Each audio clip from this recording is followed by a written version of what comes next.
Hello and welcome to Provoking Tech. I'm Zach, and in this week's episode of the Cloud Gaming Report, I have a small dose of cloud gaming news combined with a decent helping of games that have been added to the GeForce Now experience.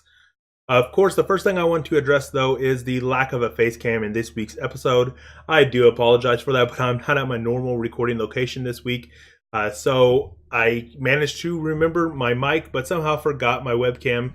So there won't be a face cam in this week's episode. I do apologize, but let's go ahead and move on to the first topic, which is Parsec is at PAX East.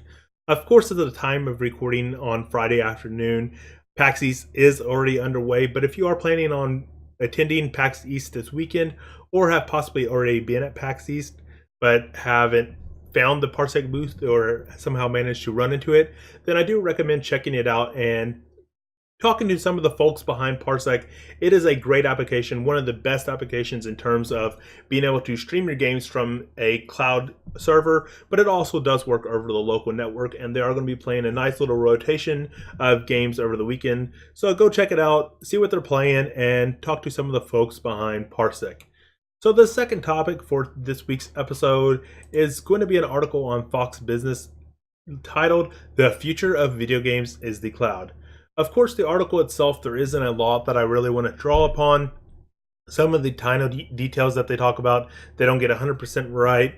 And they mainly focus on some of the titans of gaming hardware right now, with Sony, with the PlayStation, and Microsoft with the Xbox.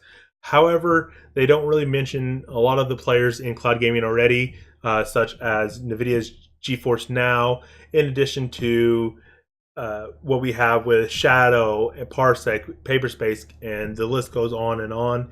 However, what I really found from this article, or what I really thought of when I was reading this article, was the fact that cloud gaming is starting to get a little bit more mainstream and is starting to enter some of the more business type conversations, which could lead to more investors learning about cloud gaming and possibly being interested into investing into cloud gaming. I definitely foresee it's going to be a huge market, and since it's starting to possibly pick up in the business sector, this might lead to more opportunities for those companies that are trying to launch either cloud gaming services or make applications revolving around cloud gaming, like which is what Parsec is doing, not directly selling the services, but developing a very strong application for those cloud gaming services.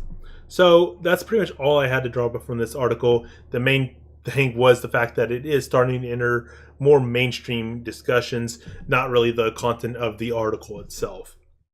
So there isn't a lot of news this week. That's pretty much the two main things I wanted to talk about news-wise. So all that remains is a big helping of games that have been added to the GeForce Now experience. The first two are ones I actually missed. I think the first two, at least, are ones I missed from last week's episode when I was running through the games that have been added.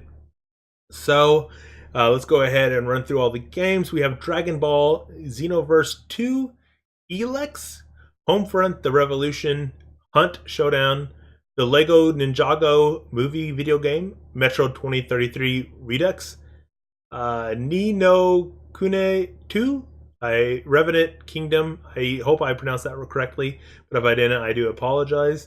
And then Sonic Forces, along with Far Cry 5, Lego Marvel Super Heroes 2, TT Isle of Man, and Sniper Elite 3.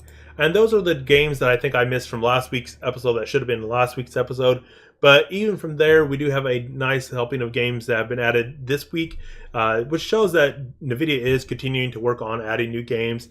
Even though I do think of having a limited library is a pretty big weakness, the fact that they seem to be adding games pretty regularly is a strong suit, which I do expect that from NVIDIA since they are such a large company to begin with. But in this week's games, we have PUBG, the closed experimental server.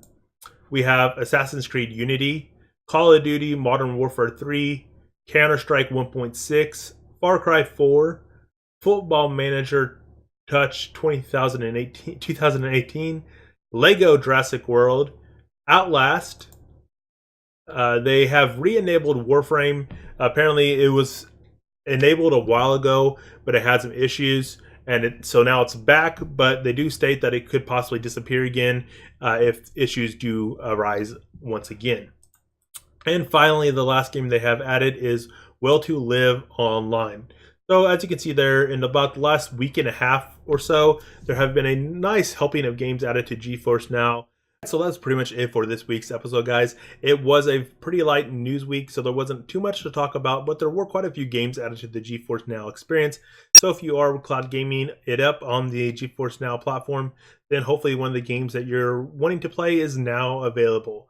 On that note, let's go ahead and wrap things up. If you liked this video, guys, give it a big like. I greatly appreciate that. Also, if you're not already an existing subscriber, please smash that subscribe button to stay tuned for more great content from Thought Provoking Tech. Until next time, guys, Zach out.